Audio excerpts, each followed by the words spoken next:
think the biggest thing to realize is that hardships are a part of life. No one goes through life without hardship. There's a pastor that I sometimes listen to. His name is Tony Evans in Texas, and I heard him say something once that impacted me. For those of us that get physical mail, your physical mail, sometimes, it's usually addressed to you. Like it says your name. It'll say Dean Chin, and then, you open it up. But some mail, just says resident. It's like, we don't care who lives here. This is for whoever lives here. And trouble and hardships are kind of like that. Sometimes it has your name on it. Sometimes you made a bad decision, and thus there's going to be trouble or hardship. And sometimes you are just a resident of planet Earth. And those hardships, they aren't necessarily punishment. It's like we live in a world that's fallen. We live in a world that's broken. We live in a world that's sinful. We live in a world where there's suffering. And sometimes, maybe oftentimes, you didn't have to do anything for that suffering. And so then the question becomes, okay, so if suffering and hardship are a part of life, like, how do you deal with them? How do you process them? And I think there tends to be a question that we have when we're in pain, which is, do I matter? Am I loved? Why is this happening? And this is once again where I get comfort from Jesus.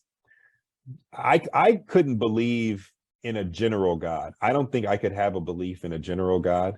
I believe specifically in the God of the Bible as revealed through Jesus Christ, partially because he suffered. God, think of this. God came and entered fragile, mortal flesh and suffered. So when I'm suffering, when I'm in pain, you want to ask the question, why is this happening? But I think the more there is one answer you do have. You know why it's not happening. It's not happening because you aren't loved. It's not happening because you aren't cared for. It's not happening because you don't matter. Because if that was the case, why did it happen to Jesus? Suffering can serve a purpose. God came and suffered so that we can be in fellowship with him. So when I'm in pain, when I'm dealing with hardship, I don't have to question whether God loves me.